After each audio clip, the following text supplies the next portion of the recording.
All right. Good morning, Doug. We're back. Lots of news, as always.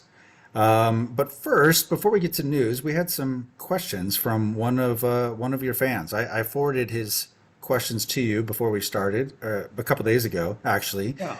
and along with a note that you'd be surprised how many Muslim followers you have, people who watch everything you do. And this guy had a series of questions for you. Let me bring those up here. Uh, Sorry, I don't know why I don't have them readily available. I Give me a have them second. here. I Okay, have them, good. actually. So let me see. Uh, okay. So he says, a Muslim follower here. I have three questions for you. First, do you believe that 2 billion Muslims deserve to be hated just because of what's said in CNN and Fox News? Do you even trust your media? Okay. Listen, I know this is a sincere question, but when have I ever said that I hate Muslims? I've never said that. What I said is that, and I can amplify this, is that Islam is a cult, a very successful cult. Hell, I grew up in a cult myself, a cannibalistic death cult called the Catholic Church. Don't want to offend any of my Catholic listeners, just like I know I've offended some Muslim readers. But first of all, I don't, they don't deserve to be hated. They just really need to be deprogrammed and have a discussion about what Muhammad actually said. And it's not what's said on CNN and Fox News. It's what the prophet himself, well, it's not the prophet, I know. It's Allah says via the angel Gabriel in the Quran. And it's absolutely appalling. If you read the Quran, it's simply appalling what he says. And what's even worse is the Hadith, which is the sayings and doings of the prophet and his associates. Uh, it's really quite outrageous that anybody goes for all this stuff, at least if you believe in values like freedom and free speech and the rest of it. So it's got nothing to do with CNN or Fox News, uh, because this war between the Christian West, and the West isn't really Christian anymore anyway. Now, Christianity's, I'm afraid, a dead duck in Europe, and it's dying in North America. And Islam has been going on since the 7th century. And this second part of the question was, do I even trust your media? No, I don't trust the media at all. I mean, it's completely untrustworthy. So, uh, my Muslim friend, you're really putting words in my mouth and jumping to some conclusions. Second question is, why was 9/11 done, and why did they choose Muslims to label as terrorists? Second part of the question, why does the West spend so much effort to show us as irrational monsters? Well, actually, who's responsible for 9/11? And did they choose Muslims to label as the terrorists? I mean, what do you make of these things that are said about 911 being an inside job, Matt? Um, I think that I think that there's a lot of evidence to support it. I think there's a lot of evidence to support that whether uh, the U.S. government was entirely responsible for it or just complicit in it, that there's responsibility on the part of the U.S. government in it. That's my opinion. Yeah, and I agree with that. As to who was actually flying the planes, I mean, it appears that it was some Muslim guys, and and I know if they did, they were provoked by the invasions of the Middle East by American forces, and that's not an excuse to attack a civilian target. But we don't really know the facts. All we really know is what we were told. So I can't testify as to who was in those planes. I don't think anybody can. There was never a proper court trial about it. I mean, with having buried and carted away all the evidence from the towers, and then, of course, the strange happening with Building 7, where it was obviously a controlled demolition afterwards. So why does the West spend so much effort to show us as irrational monsters? Well, look, the fact is that throughout the West, you have a lot of individual Muslims that do terrible things. And all of the news isn't faked. You have throughout the West, Muslims taking over parts of the city and conducting their prayers in public thoroughfares and having marches saying that they want to institute Sharia law and that they're going to basically kick out the Brits and the French and the Dutch and replace them with ourselves. So I don't think it's the West spending effort to show you as irrational monsters.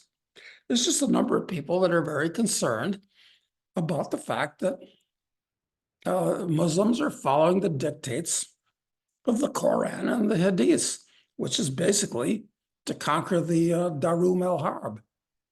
So, but wouldn't you say that there clearly was an effort that, the Muslim boogeyman was certainly used by the state in order to rally the American people into decades of war in the Middle East for no clear gain for the US. I mean, they certainly did paint them in that way, much the way that Vladimir Putin is painted as this,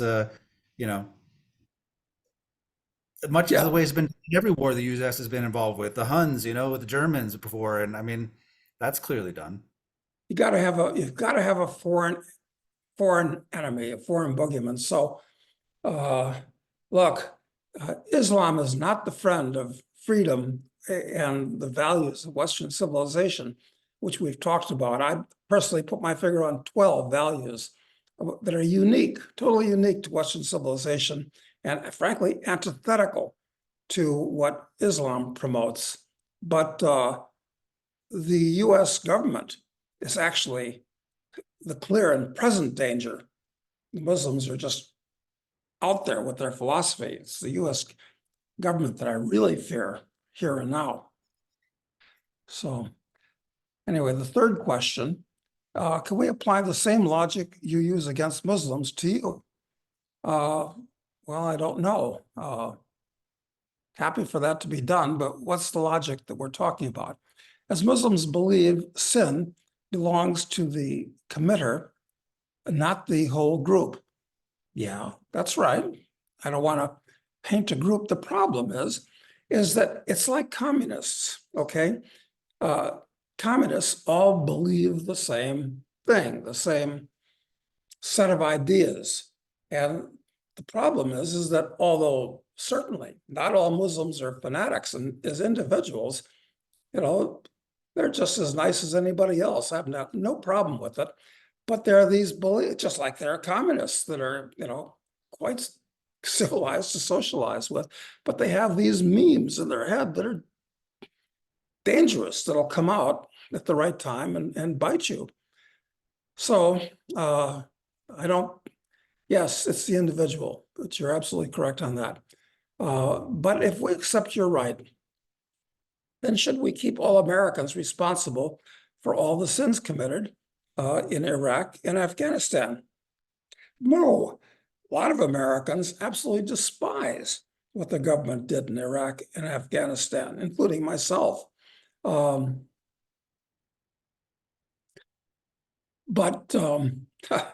that's one of the problems with democracy. It's that, it's just we the people, and you've got to go along with the majority vote.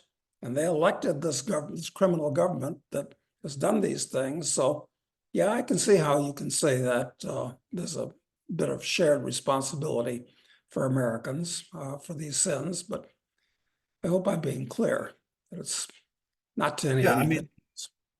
mean, yeah, no, I think the Western values really are the same as the Muslim values in that the sin committed by the individual is the responsibility of that is borne by the individual.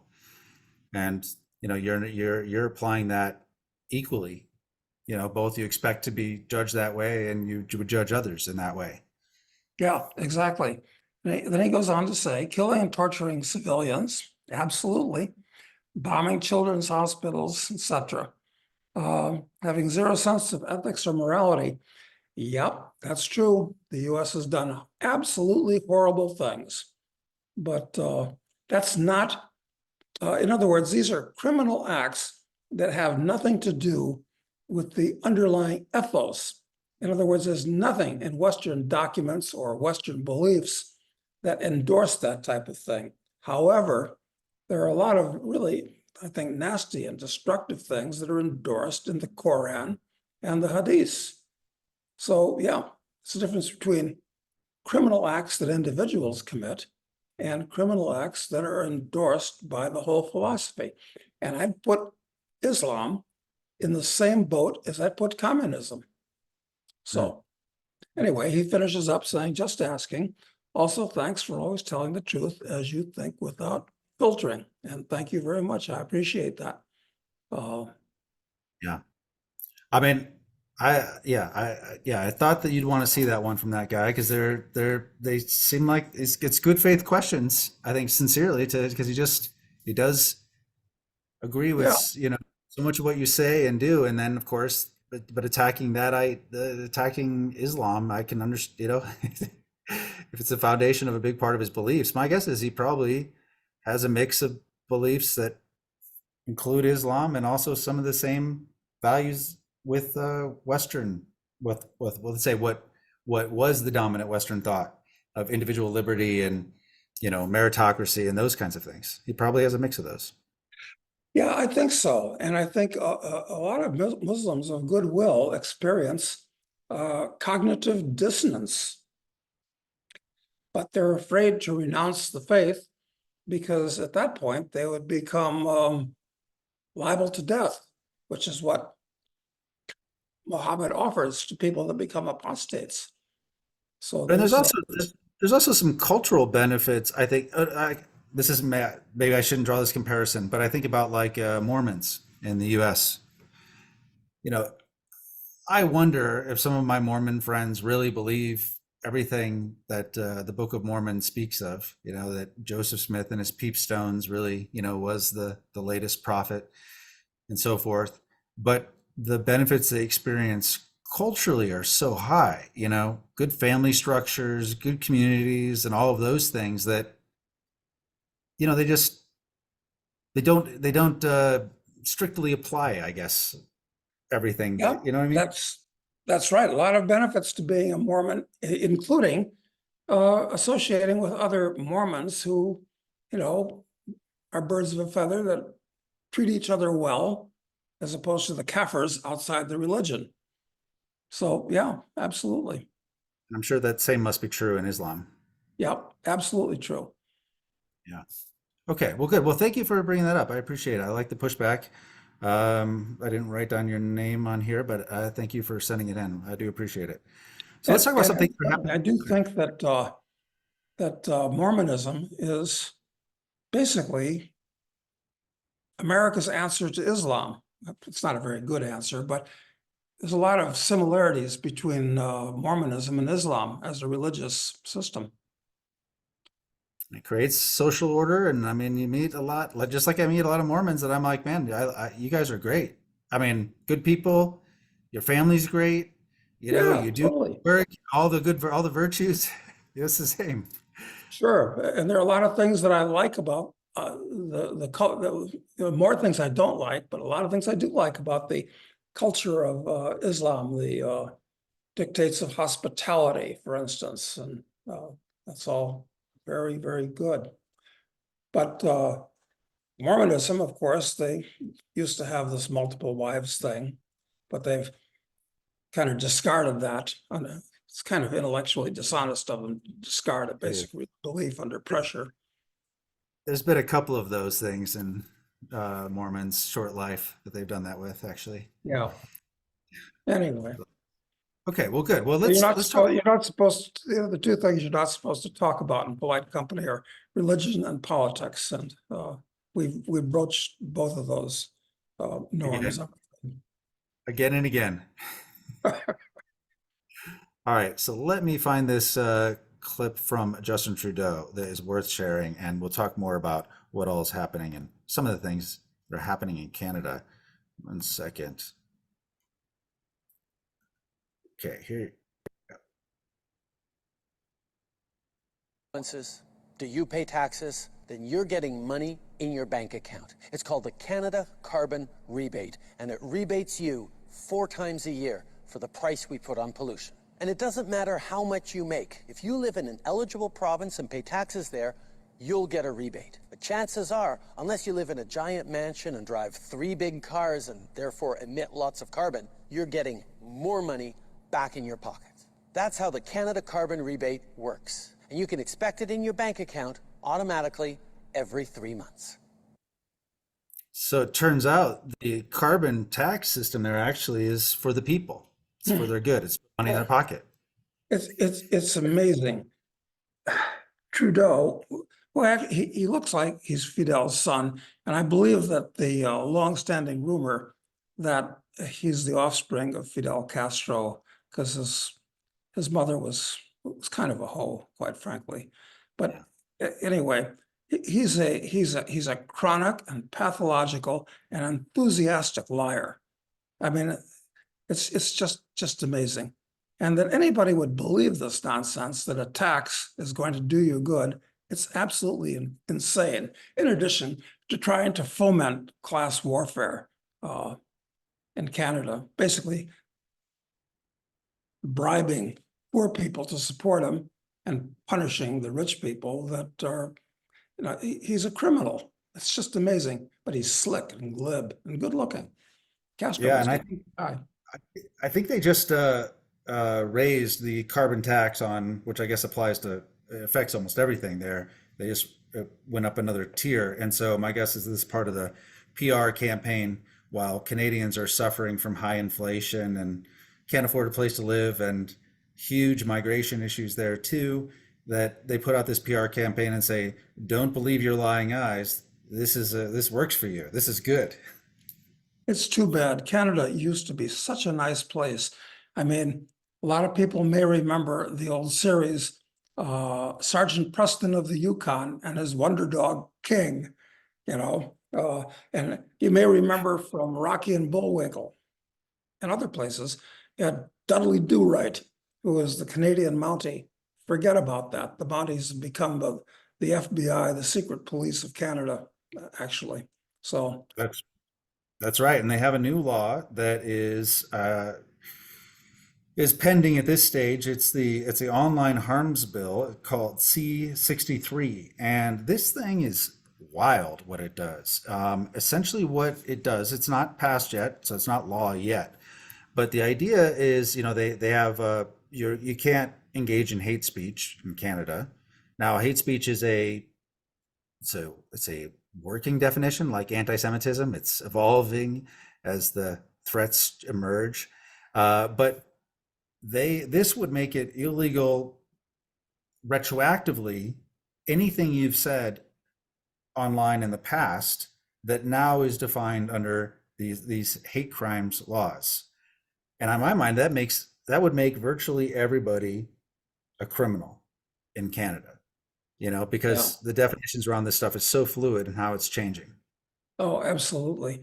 And anyway, as I pointed out before, there's nothing wrong with hate speech. I mean, it may be unsavory, and it is unsavory, but frankly, you don't want to even intimate that you're going to outlaw hate speech, because I'm all for hate speech in that I want to know what's on people's minds. And if that's kind of nasty things, I want to know. And not being able to say hate speech is like really putting the battening down the top on a pressure cooker. You're just asking for trouble. It's going to explode at some point, in addition to destroying, a major tenet of civilization itself. So these laws against hate speech, just like laws against anti-Semitism, are insane and counterproductive and destructive and really stupid. Right. All of these laws around censorship have the same effect. I mean, you really do want bad ideas, like really awful ideas, to be aired because the Yes. person who has them can be publicly humiliated for awful ideas versus, somehow I wouldn't say it legitimizes it when it can be held in secret, but it kind of it it keeps it armed, I guess. Like it keeps it as a potential trouble spot. Yeah, that's exactly right. And Uh, the other thing Shameful that's has to be a subject of discussion, but it is. it really is. It seems as though things are getting, as things are coming unglued in the West, this effort to clamp down on hate speech or just improper speech or what mis, and disinformation, all of those things, like that seems to be ramping up in full swing once again. Maybe going into the election season is part of it, but it just doesn't. All it does is seem to make everything more divisive, actually. Yeah, well, I'm afraid we're on the wrong side of history. The fact that these people that are running for office everywhere with these horrible ideas are likely to be elected by the hoi polloi who are influenced by their rhetoric. So it's dangerous times and getting more dangerous, I think. It is. And there's a rumor that was circulating online, certainly on Twitter, that Canada was proposing a $25,000 departure penalty plus doubling the existing departure tax for those seeking to relocate abroad. I mean, the tax system in Canada, one of the benefits of it, unlike the US, is that if you leave Canada, you don't have to pay the taxes. So you can leave. If you can earn an income outside of there, that can be protected from the tax system. And there is a rule in place where, and I didn't know this before I heard this rumor, that you basically have to pay on all your gains that you might have in stocks and housing, things like that, if you choose to opt out of the Canadian tax system by departing. So that there is an exit tax now. The rumor is that they want to double that, and they also want to charge a $25,000 flat fee. It's just a rumor, but at least, and maybe it's true, I don't know. There's no official word on any of that. But given the fact they're doubling, increasing, they want to get the capital gains rate up to 2/3, it's certainly possible that something like this could be in the works as Canada becomes less, I guess, desirable for high income people and people who have a lot of assets. I could see why they'd want to leave. If I was a well-to-do Canadian, I'd get the hell out of Dodge while there's still some uncertainty about what these things will actually be, because if they're cemented into force, it's going to be hard and costly. Of course, the Canadians have to do this in a way, rip off the rich people and trap them in Canada, because Canada's importing there's only 40 million people in Canada, but they're importing about 2 million new Canadians every year. And who might those 2 million people be? They're people from the third world with values that are generally antithetical to those of Canadians. They're basically people from the subcontinent, mostly Pakistan, frankly. So these people are subsidized in much the same way that migrants are in the US. You got to pay for them somehow. Well, why not tax Canadians that have done well? That's the rationale. It's really the only option. So you had a few items, but the last thing I wanted to bring up was maybe you saw it. I don't know. A bunch of senators signed a threatening letter to the International Criminal Court, saying that if they dared to, charge Netanyahu, he was named specifically in there, for war crimes, that they would go after them personally. They say in the letter, you've been warned. They would go after them directly, the people for indicting, I guess, Netanyahu, and would prevent them or their families from entering the United States. What do you think of this action on the part of these senators? I'm sure that awful old fraud, Mitch McConnell, and his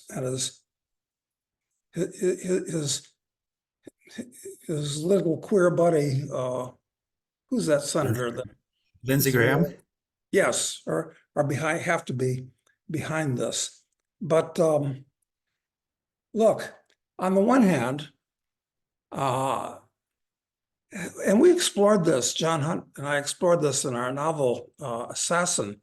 It's that rather than having a war where you're going to kill a lot of innocent civilians that are being dragged into things or dragged into fighting, I think you ought to pin the tail on the real donkey here, the individuals in the government. So, yeah, I think it's fine that the criminal court wants to indict Netanyahu and so forth. And, this whole thing with Israel and the Palestinians, well, first of all, it's none of our business. So let them do what they wish with each other. It's not our problem. That's the first thing. Why is the US involved in this? What is Israel, the 51st state? I mean, well, maybe it will be, but it's none of our business. So they shouldn't be writing any of this business, sticking their nose into something that's not our concern. But yeah, I think that if you've got a bad actor, sure, you ought to indict him as an individual. Why is he special just because he's the head of state? Yeah, they specifically say the last paragraph in this letter says the United States will not tolerate politicized attacks by the ICC on our allies. Target Israel and we will target you. If you move forward with the measures indicated in the report, we will move to end all American support for the ICC, sanction your employees and associates, and bar you and your families from the United States. You have been warned. Oh, God, they're just asking for trouble. First of all, why is Israel, or for that matter, any other country, the US's ally? I mean, is Israel or any other country in a position to defend the US? It's basically a one-way street. We'll put ourselves on the line and solve your local problems for you, but you can't do anything for us. And we shouldn't have an alliance with any other country, and certainly not a little country like Israel. Hey, they're on their own if they act badly. I mean, it's right. I mean, having us to back them up, I'm sure encourages them to do things they would never consider if we weren't. and it's just creating enemies among the numerous people that are offended by their actions. It actually Right. encourages them. It's what's that word that they use? It's enables them, actually. Yeah, and it does actually practically enable the Israelis because we're arming them, with the bombs that they're dropping on civilians. Yeah, and incidentally, I'm not taking the part of the Palestinians here. I despise these people waving Palestinian flags and so forth. So don't get me wrong, okay? Somebody's going to ask, well, why are you supporting? No, I'm not supporting the Palestinians. I'm not supporting the Israelis either. Right. Yeah, I know. You're supposed to be in a box, Doug. You're supposed to pick a side, don't you know? You're either with us Yeah. or against us. George W. Bush told us. That's right. Am I gonna? Can I get a little talk show on MSNBC or on Fox? Take your choice. Exactly, 100%. Okay, and this is one of the big problems with the way Americans they view the world and any problem. It must be, an A or B. It's a red pill or blue pill, everything. And no, the real choice is actually something that is not offered to you. Yeah, It's independent thinking. that's right. Well, critical thinking has ceased to exist in the West, or for that matter, in the anti-West, in the Muslim world as well. Yep, seems to. So you said you had a couple things you want to talk about, EVs, military Oh. tech, and some interesting thing in the U.S. code you learned about. Oh yeah, this is couple notes that I made here. It's that where did I see this snippet to do with the government announcement? I mean, the government says everything's hunky-dory, that like 650,000 people have been added to the payroll in the last, and I forget, I didn't get the time frame where they say 650,000 people have been added, but it turns out that only 22,000 people have been added to America's manufacturing employees, and over 600,000 have been added to the government payrolls, one way or another. So, and oftentimes this is indirect, where they're not on the government payroll, but they're consultants that are paid by the government. So anyway, That's be the careful. Inflation Reduction Act at work, I think. Yeah, you got to be so discriminate. You really can't believe anything that comes out of the government's mouth or the media's mouth. It's absolutely shameful. The other thing is apparently there are thousands of Chinese EVs that are backed up in the ports of Amsterdam and Antwerp and other European places. And this is part of the collapse of electronic vehicles, which we've talked about. I'm not against electronic vehicles. They have a place, they're useful, they've got a lot of advantages, but and the Chinese are producing and selling little ones for $10,000 a piece.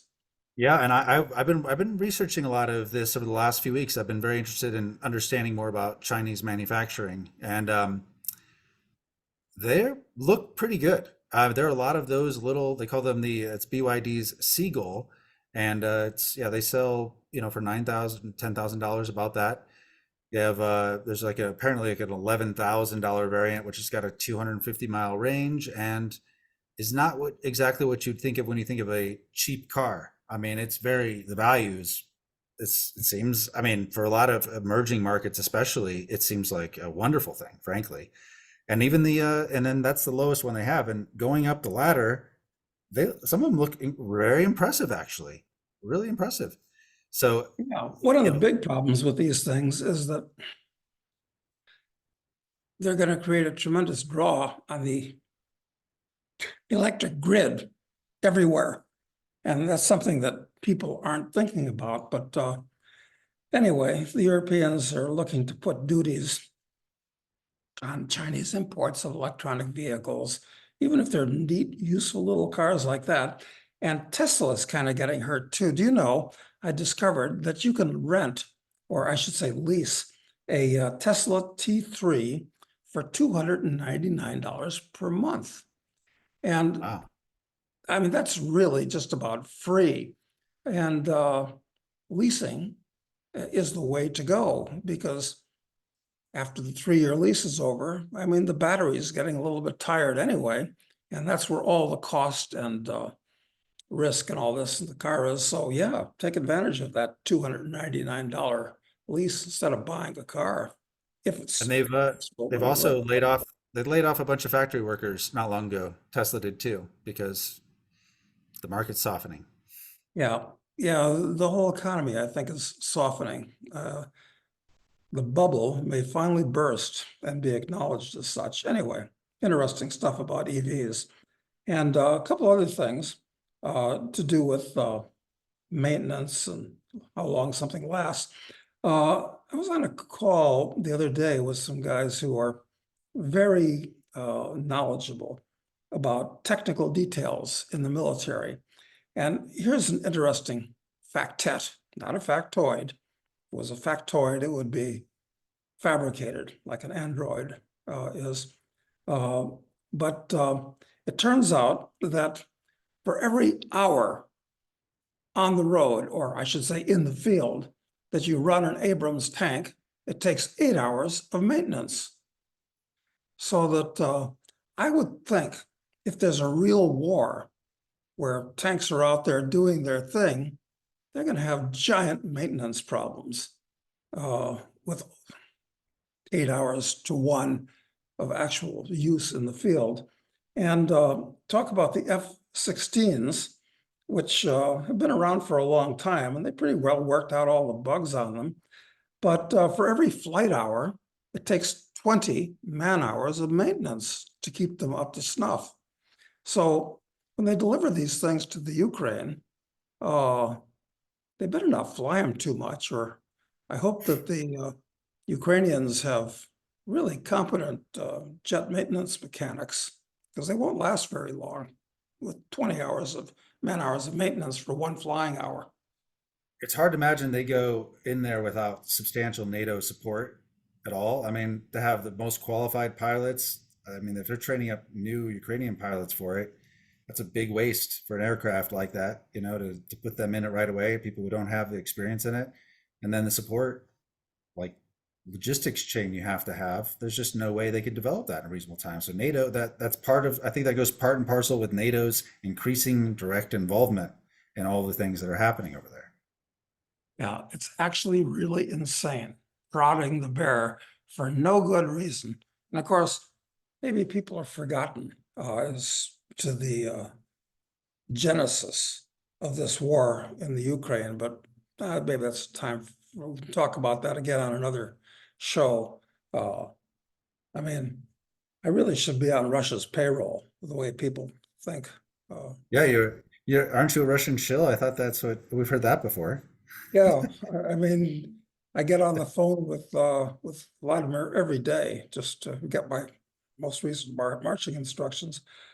And then let me see, what's the last little note that I made here? Oh, it's that someone has alleged this.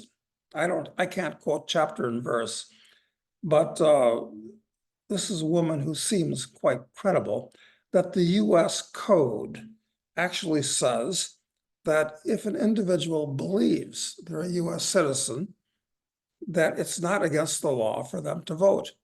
And I'm sure that this is something that's going to be widely promoted among the migrants that are coming in who might be afraid to vote because maybe some of them don't want to violate the law any more than they already have. And they're going to vote using this aspect of the US code that says if you believe you're a US citizen, it's a state of mind. In other words, forget about, actually being one. You can vote.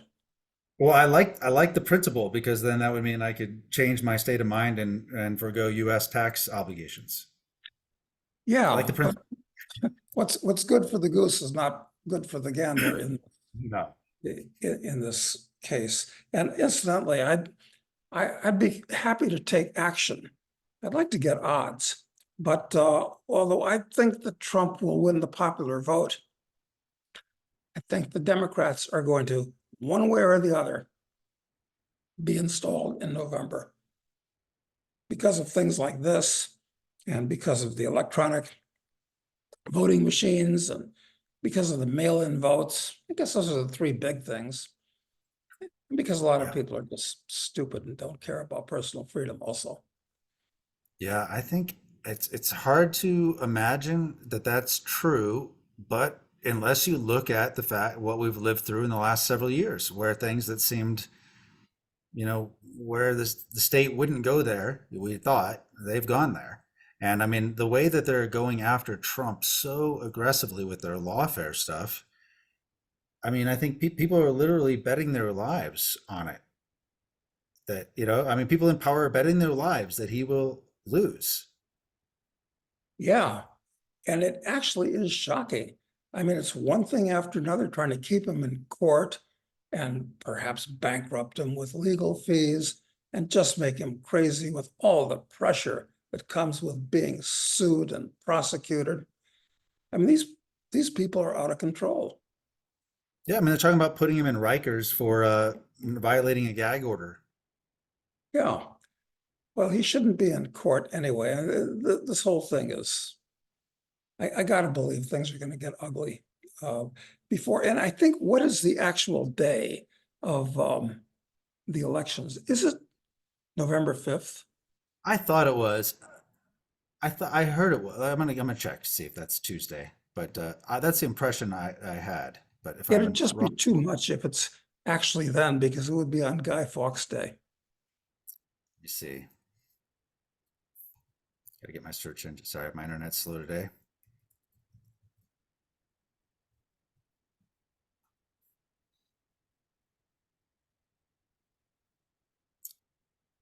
Yep, it is. Well, I think the cosmos is kind of in sync with what's going on. Guy Fawkes Day and the election day in the US, assuming they hold the election after all. Nothing's certain anymore. Yeah, it's amazing. Yeah, I mean, it definitely gives credence to the this is all a simulation. It's got to be an interesting story. You have to have these things, stars align and things work out in interesting ways on purpose. Yeah, So it's like what's American history is following movie strips. V for Vendetta, The Matrix. I mean, it's really and funny. and soon it'll be Terminator. And Terminator, yes, that's absolutely on the way. Oh, and incidentally, regarding what we were talking about earlier with Muhammad and Islam and all this type of thing, if people would go to internationalman.com and look for an article that I wrote about a week ago that fully explains my problems. Well, not totally fully, but pretty fully, the problems with Islam and why the West has been in a forever war with them. And they'll be gratified to read, I suppose, why the West is going to lose this war with Islam.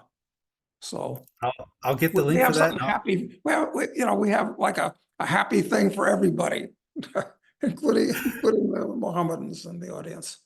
Exactly. I'll get the link for that and I'll put it in the description of this video so people can find it easily. Definitely go check it out. It's yeah, it's extremely well done. So, okay, well, I think we'll leave it there for today, Doug. We'll be back with more questions on Friday. If you are not a member of the file and subscriber to Crisis Investing, you can do so, and you get priority with questions that I'll bring and ask Doug next time. Or if you're a file member, just post the questions and they'll get on the list, and we'll cover it on Friday. So until then, Doug, have a good week, and we'll see you then. Thanks, Matt. Thanks.